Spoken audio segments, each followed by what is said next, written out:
In today's video, I'm going to teach you how to create a free ManyChat account, connect your social channel, and build your first simple automation flow.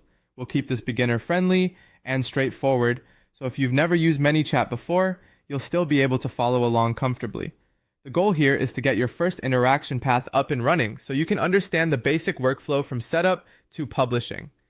First, head over to ManyChat.com and create a free account. As you go through the sign-up process, follow the on-screen prompts to get inside the platform. Once your account is ready, the next part is linking your social channel. This connection is important because it allows ManyChat to send and receive messages through the channel you want to automate. Take your time during this part and make sure you select the correct account or page when prompted. If you manage more than one, double check that you're connecting the right one before moving on.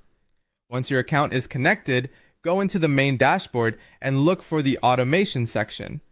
From there, open flows. This is where you build the conversation paths people will go through when they interact with your account.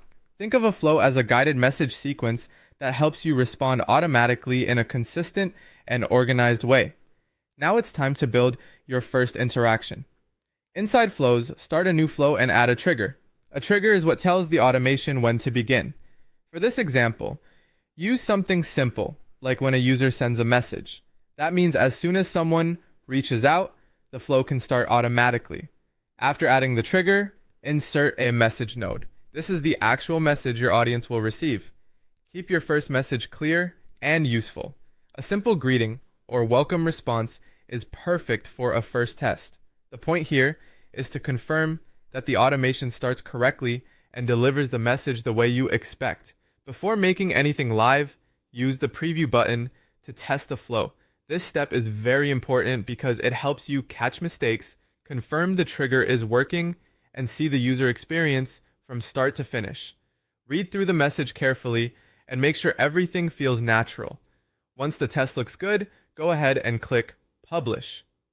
That final step makes your flow active and ready to use. And that's it. You've created a free ManyChat account, connected your social channel, built your first flow, tested it, and published it successfully.